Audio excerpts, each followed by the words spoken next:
હાલો મિત્રો, મારી યુટ્યુબ ચેનલમાં તમારું સ્વાગત છે અને બધાને જય દ્વારકાધીશ। હા મિત્રો, વાત કરીએ માર્કેટની। આજ તો ચોકા ને છક્કા માર્યા હે, વાત જવા દો। 4-5 થી રેલવે ડિફેન્સ ઉપર કેમ લાગતું હતું બજેટમાં આપણા ભાગે કાંઈક હશે, પણ જેવું ધાર્યું તેવું આવ્યું નહીં મિત્રો। હવે માર્કેટમાં ગાડીમાં પેટ્રોલ પતી ગયું એના જેવું કામકાજ છે। અધવચારે ઊભું હોય ને આપણે હવે હેઠું આવે ને રાહ જોઈને કેચ કરવાની વાત હે મિત્રો। અને નીચે આવે એટલે હારી વસ્તુ લઈ જો। 10% હજી ભલે પડી જાય, શું વાંધો હે? ઉપરથી 10 પડ્યું ને 10 બીજું પડે, 20% પડી જાય, કાંઈ વાંધો નહીં મિત્રો। તમે તમારે વસ્તુ હારી લઈ જો, નકર પછી એવું ન થઈ જાય કે માર્કેટ વયું જાય ને આપણે રહી જાય। એટલે મિત્રો હારી વસ્તુ રાખજો તમારી પાસે। અને હવે ભલે નીચું આવતું કાંઈ બીવાની વાત જ નથી, નીચે બેઠા હોય ને આપણે લેવા વાળા, પણ વસ્તુ હારી લેજો મિત્રો। હવે મને એવું લાગે છે કે હવે એમાં દમ નીકળી ગયું હે માર્કેટમાં, અને હવે દેખાવા પૂરતું આ ચડે તો ભલે, કેમ કે એક ટ્રિગર હતું આપણી પાસે કે બજેટમાં સારી વસ્તુ આવે તો માર્કેટ ગોલી થઈ જાય, પણ માર્કેટમાં મજા આવી નહીં, કેમ કે બજેટમાં માર્કેટને પિકઅપ મળે ને એવું કાંઈ એવું નથી। એટલે હવે માર્કેટ ક્યાં જશે? માર્કેટ આવશે મારા હિસાબે નીચું આવશે, હું મારું ગણિત કહું છું મિત્રો। અને ભલે નીચું આવે, હવે આવવા દો, 10 પડ્યું ને બીજું 10 ભલે પડી જાય, બરાબર મિત્રો।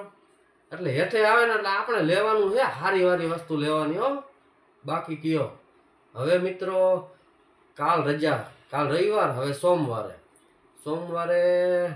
મિત્રો હવે નીચે આવવાની જ રાહ જોવાની છે, મને તો એવું લાગે છે। અને હવે મેં તમને કીધું હતું એમ કે આપણે 24,200 જાશે નહીં, એટલું દમ છે નહીં, તો ક્યાં આવશે? તો હવે 23,000 હાલે ને, એટલે મિત્રો 22,000 આવશે। આપણે 21,800 આજુબાજુ કેટલા, 22,000 આજુબાજુ આવશે। કાંઈ મૂંઝાતા નહીં, આવા દે નીચું। કામ કેવું કરે માર્કેટ? સ્પ્રિંગ જેવું કામ કરે। જેટલી સ્પ્રિંગને દબાવો અને મૂકો તો કેમ ગોલીને ઘોડે ભાગે ને, માર્કેટ એ સેમ વસ્તુ છે મિત્રો, કે જેટલું આવે એટલું આવવા દો, ભલે પડે એટલું પડવા દો। અને જે દી સ્પ્રિંગ છટકી એટલે તમારા પોર્ટફોલિયોને હર્યા ભરા મસ્તીના બનાવી દેશે, એટલું સમજી લેજો। ભલે આવે હારી વસ્તુ હેઠે રાખજો નજરમાં, અને લેવાની છે નીચેના, બરાબર।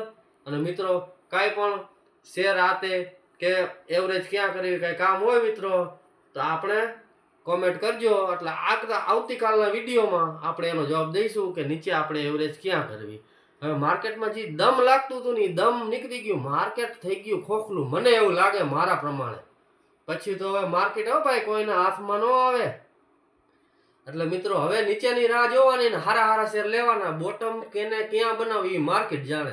આપણે હારી જગ્યાએ એવરેજ કરી અને સારા શેર લઈ અને બીતા તો જરાય નહીં, તમારે જાશે ઉપર હો, રાહ જોતા નહીં, ભલે વાંધો નહીં, નીચું આવ્યું તો આવવા દો, થાક ખાશે, નીચે આવશે, એ થાકી તો ગયું હોય ને, કેટલું ચડ્યું હતું, આવવા દો, કાંઈ વાંધો નહીં, નીચે લઈશું, મજા કરશું અને થોડીક રાહ જોઈશું, ભલે વરદી રાહ જોવી પડે તમારે, કાંઈ વાંધો નહીં, 1 વર્ષ રાહ જોવી, 2 વર્ષ રાહ જોવી છે, પછી ક્યાં માર્કેટને ઉપર આવવું જ પડે।